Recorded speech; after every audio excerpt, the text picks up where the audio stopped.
Right now, as you watch this video, the second most powerful man in America is flying to Pakistan.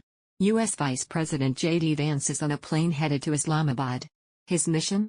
To sit across from Iran, America's biggest enemy, and negotiate a peace deal that could change the entire Middle East forever. And the country that made all of this possible? Pakistan. This is the most important geopolitical event of 2026. And it is happening right now, in our backyard. Welcome to AI Chunk, where we cover the biggest stories in technology, AI, and global affairs. Today we are covering something extraordinary. For the first time since the 1979 Islamic Revolution, the United States and Iran are sitting at the same negotiating table. The talks are happening in Islamabad, Pakistan, on April 10, 2026, today. And Pakistan is not just the host. Pakistan is the reason these talks are happening at all. In this video I am going to break down everything you need to know. Who is coming? What security looks like? What is being demanded? What Pakistan stands to gain? And what happens if these talks fail? Stay with me, because this story affects every single one of us. To understand today, you need to understand what happened 6 weeks ago. 6 weeks ago, the United States and Israel launched a military campaign against Iran.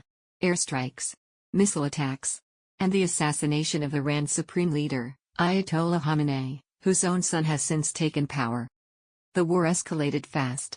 Iran responded by closing the Strait of Hormuz, the narrow waterway through which 20% of the world's oil flows every single day. The result? Global oil prices exploded. In the United States alone, consumer prices rose 3.3% in just 1 month. Gas prices saw their biggest monthly jump in decades. The world's economy was on the edge of collapse. And then, just this Tuesday, a 2-week ceasefire was announced. But a ceasefire is not a peace deal. It is a pause. A brief window. If no deal is reached in these 2 weeks, the war resumes. And this time, it could be far worse. That is why today's talks in Islamabad are so critical. This is not diplomacy for the history books. This is diplomacy to stop a disaster that is happening right now. Now let us talk about who is coming from America, and what their arrival looks like. Leading the United States delegation is Vice President JD Vance. He is accompanied by Steve Witkoff, President Trump's special envoy to the Middle East, and Jared Kushner, Trump's son-in-law and one of his most trusted advisors.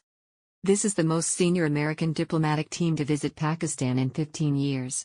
The last U.S. vice president to visit Pakistan was Joe Biden, back in 2011.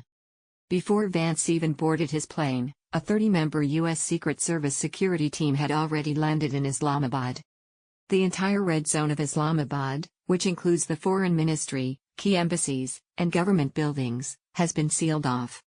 Major roads linking Islamabad's airport to the city have been closed and lined with commandos, police, and security barriers.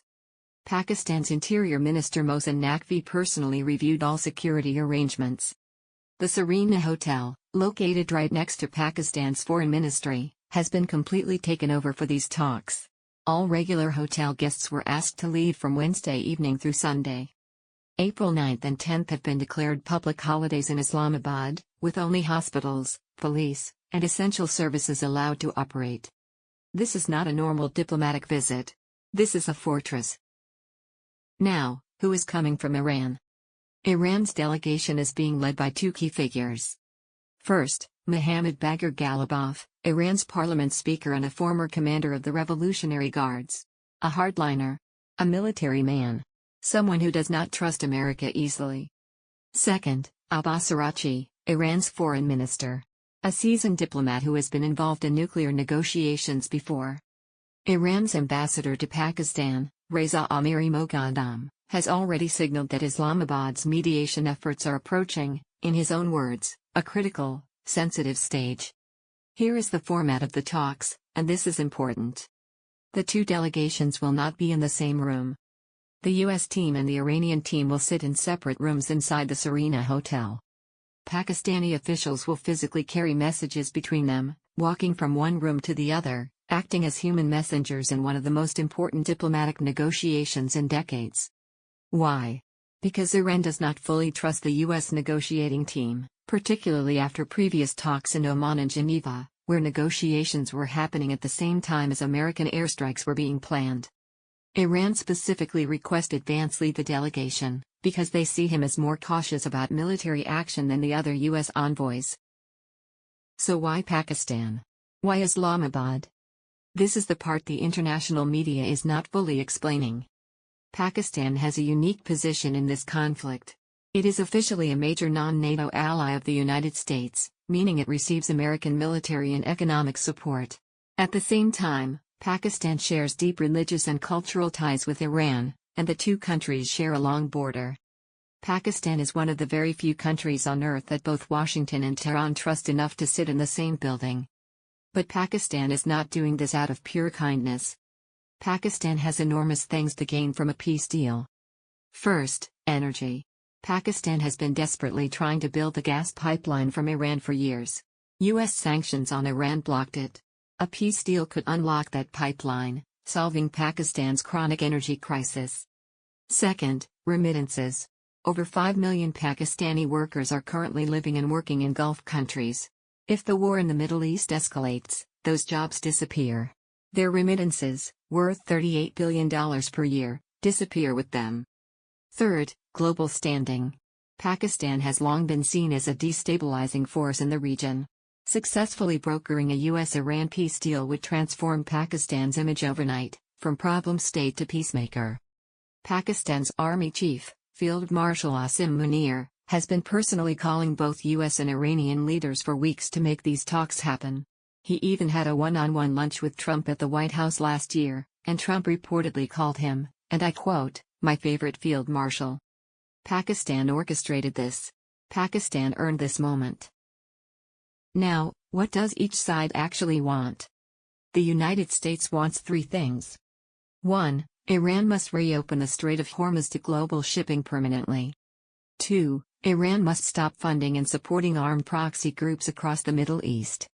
3. Iran's nuclear program must be placed under strict international controls.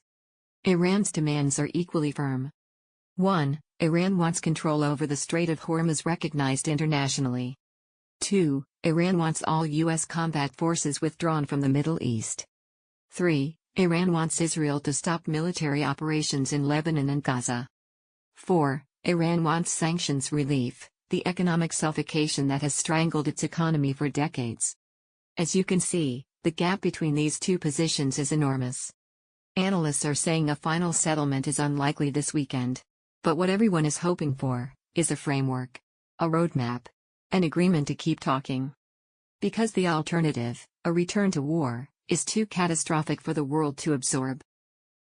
Whatever happens in that hotel in Islamabad today, history is being made. And Pakistan is at the center of it. A country of 250 million people that the world has often overlooked, is today hosting the most important peace negotiations since the end of the Cold War. Whether the talks succeed or fail, Pakistan has already demonstrated something remarkable. That it can be trusted. That it can lead. That it belongs at the table. For those of us watching from Pakistan, this is a moment to be proud of. And for those watching from anywhere in the world, pay attention to what happens next. Because the decisions made in Islamabad today will shape the price of oil, the future of the Middle East, and the stability of the global economy for years to come. I will keep covering this story as it develops. Subscribe to AI Chunk so you do not miss a single update. Drop a comment below. What do you think? Will Pakistan's mediation work? Or will the talks collapse? I read every comment. See you in the